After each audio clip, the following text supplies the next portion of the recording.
Aaron, where are you? Answer now! Aaron! Oh, hello. It's been a while. And why is that? Oh, I remember, because you haven't messaged me for 2 whole goddamn months. Good grief, young lady. Huh? Don't give me huh. I don't need to hear any attitude from you. I see you still got no awareness of the fact that you're a wife of this household. No, but When your mother-in-law kindly goes out of her way to message you, you put whatever you're doing aside and respond immediately. That's one of the rules you live by as my son's wife.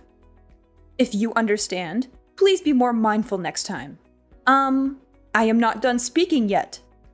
Quit your butting in and listen to what your mother-in-law has to say. oh, Firstly, I recently saw a new apartment where you two got together for the first time. The place you went to live after you moved out?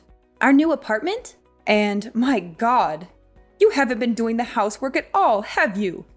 The room was filthy. There were clothes scattered all over the floor and tissues left tossed all over the place. You didn't even wash the pots and pans. I've never seen such a sorry state. How could you call that place a home?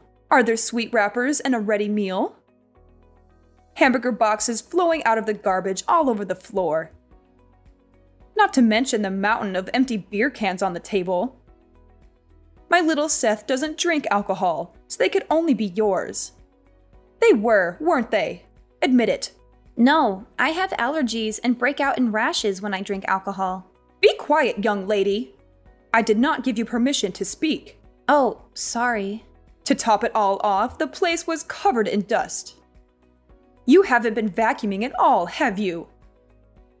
I only allowed you to continue working after you got married because you said you'd have no problem juggling your work with the housework. But if you're not capable of looking after your husband, I suggest you resign immediately so you can focus on your womanly duties. This is why women should stay at home housewives once they are married. Are you finished now? What? You appear to be making a lot of misconceptions, so allow me to correct you. Don't talk back to me, young lady. Me and Seth are already divorced. Yes, I'm aware of that. Huh? If you know, then why are you throwing around words like mother-in-law and wife? Why wouldn't I? Come on, Aaron. Please use your brain for once.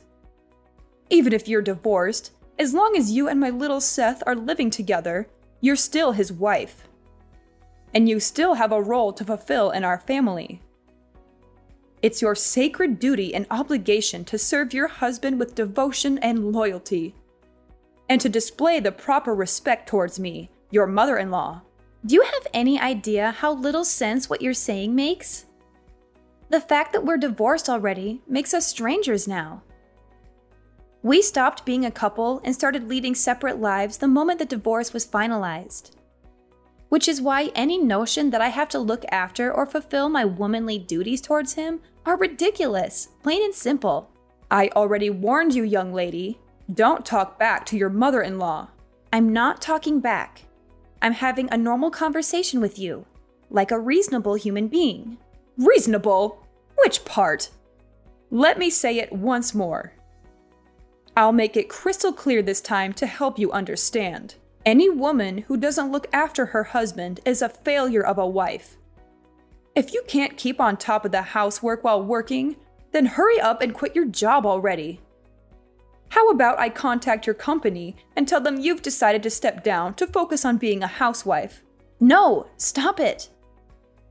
I don't think there's any danger of them taking a resignation declared by some stranger over the phone seriously.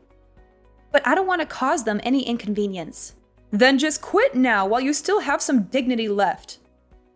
Let's face it, after seeing how lazy you are at home, you're probably a burden to them too. I'm not a burden, actually. I'm a high-valued employee. And besides, if I want to quit, I wouldn't be able to make ends meet. Oh, don't talk such nonsense. Are you seriously saying that my little Seth's salary alone isn't enough to keep you going? But I already told you we're not living that kind of life together anymore. I think what you meant to say is that you're a shameful disappointment of a wife. Looking after the household by skillfully managing the finances is a wife's duty. But we already divorced, and I'm not his wife anymore. How many times do I have to say it? Lord, give me strength. Give it a rest. You're like a broken record.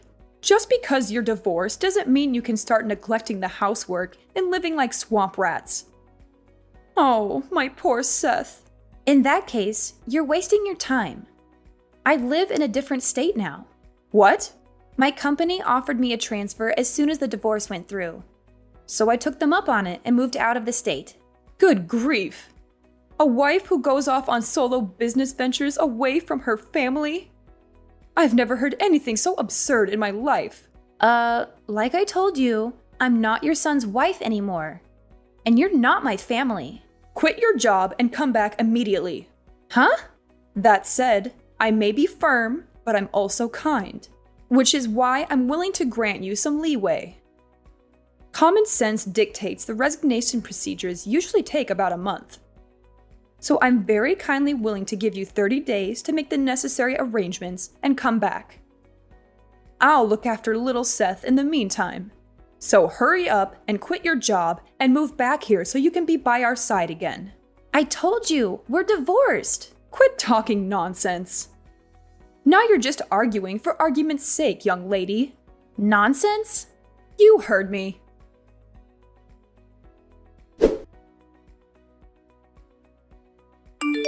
Hey, Seth. It's been a while. Is now a good time for you? Is that Aaron? Hey! Yeah, long time no see. Sorry to message you despite us being divorced and all. That's cool, don't sweat it. It's not like we divorced because we don't get along. Maybe things will change when one of us finds someone else. But for the time being, there's no reason we can't message each other. Yeah, I guess you're right. Thanks. Anyway, what's up? I want to speak to you about your mom. Huh? My mom? She's not causing problems again, is she? Darn it. Well, you could say she's causing problems. It's more that she doesn't listen to a word I say. It's like talking to a brick wall. What happened? Well, to sum it up, even if you are divorced, as long as you two live together, you're Seth's wife. And as long as you're his wife, you need to look after him. If you can't keep on top of the housework while working, then quit your job. That's basically the gist of it. What did you say to her? I told her that me and you are strangers since we divorced. And I keep insisting I'm not your wife anymore. So I have no obligation to do any of that. But she just keeps coming back at me with her favorite. I know you may be divorced, however, yada yada yada. The conversation goes nowhere because she ignores everything I say on a fundamental level. I give up. Oh yeah, that reminds me. Just like always, she refers to you as her little Seth.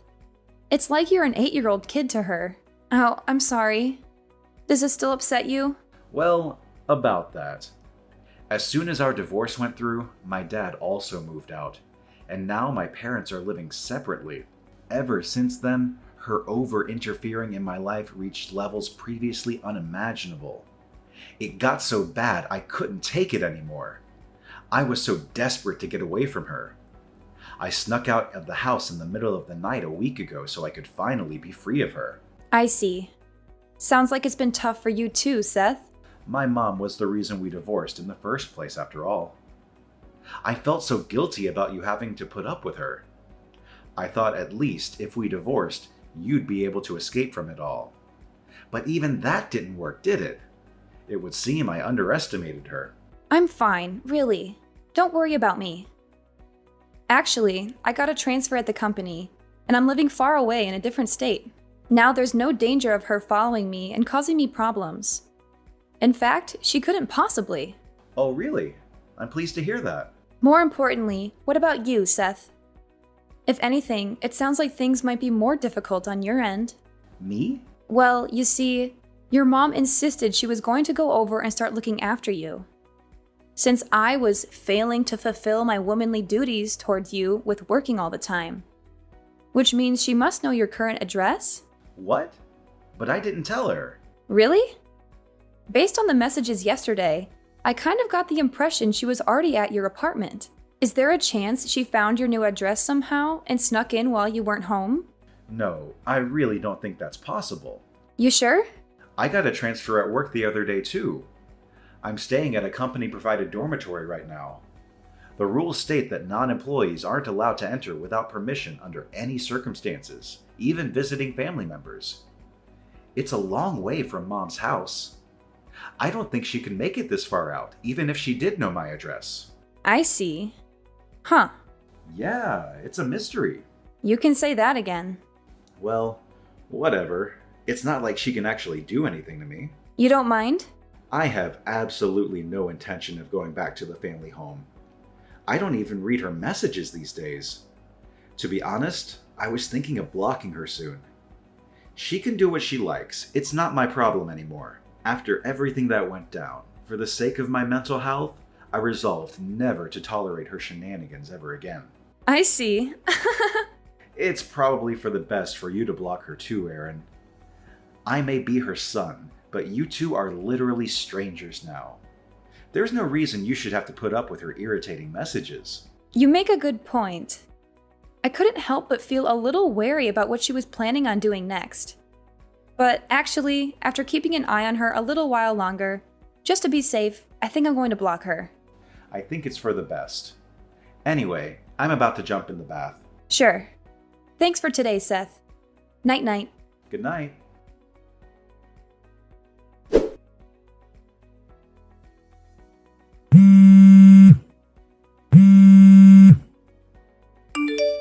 Aaron, answer!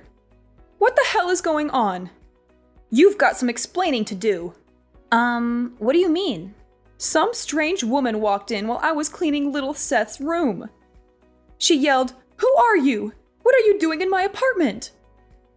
Before I could even figure out what was going on, some middle-aged guy bolted in. They started shouting like crazy lunatics and threatened to call the police. They were saying such awful things to me, Aaron. It was horrible. I was so startled I ran to the bathroom and locked myself in. What's going on? Explain. Oh no, you didn't. Goodness me. There's no way. You didn't, by chance, enter a complete stranger's house, did you? Huh? Where are you right now? In the apartment in Rainbow Town. What? Oh my god. That's not the room in the tower block called Comfort Heights, is it? Tell me it isn't. Yes, it is. What of it? Room 202. I came to clean this filthy mess of a room for my little Seth. Since you were too busy playing the important office lady to fulfill your womanly duties. You and little Seth are living together here, right? Why do you think that? Because there are 2 sets of plates and cutlery.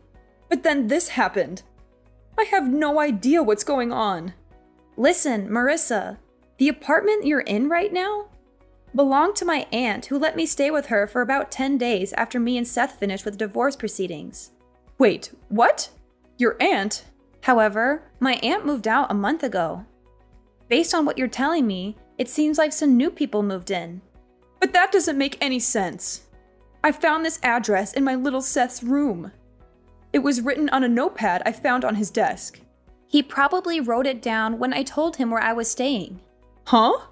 I had a lot of stuff when I moved out, but I didn't want to hang around and get in his way for too long. So he said if I forgot anything, he'd send it later on in the post. Which is why I told him I'd be staying at my aunt's until the end of the month and sent him her address. He probably just forgot to toss his old notepad in the trash. How could this be? I thought he wrote down his new address for me so I could come and see him. Oh my god. The only reason I didn't try following him when he disappeared in the night is because I thought, knowing his address, I could go and see him whenever I wanted. If this isn't his apartment, where's my little Seth right now? Tell me!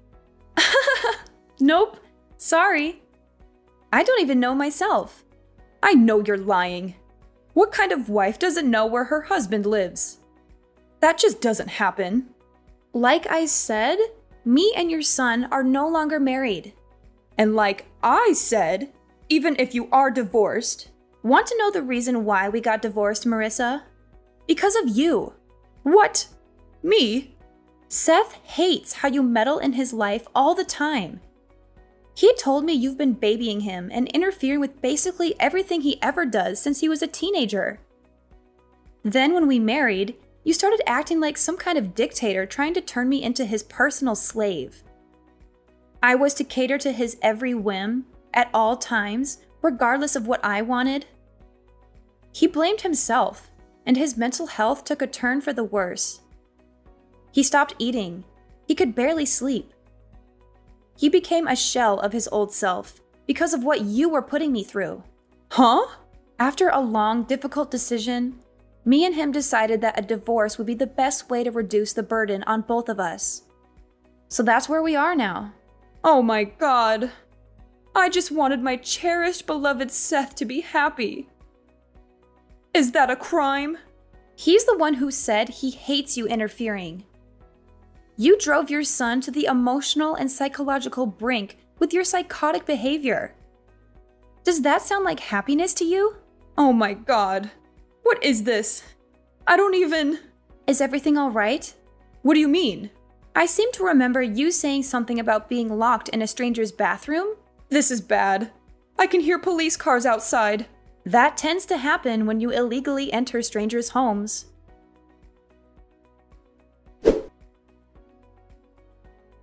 Firstly, as for how my ex-mother-in-law managed to get into a stranger's apartment, it turned out the couple who were living there forgot to lock the door when they both went out for work, so she was able to creep in unnoticed. She found a key. They left it out on the table, and she took it upon herself to have a copy made at a local locksmith. She returned to the empty apartment for several consecutive days while its inhabitants worked, where she continued diligently looking after her son. Eventually, she ran into the poor, unsuspecting couple one day as they came back from work. Naturally, she calls the police a major nuisance when they were swiftly dispatched to deal with a strange woman hiding in their bathroom. The incident ultimately ended up being the straw that broke the camel's back when my ex-father-in-law, from whom she had been living separately, finally divorced her. Apparently, she broke down into tears, screaming, wanting to be alone, not even knowing where her little beloved Seth had moved away to. Her own parents were no longer around, and she didn't have a soul in the world to rely on. Thus began her life alone. Now I'm living happily in an apartment my company provided for me when I transferred.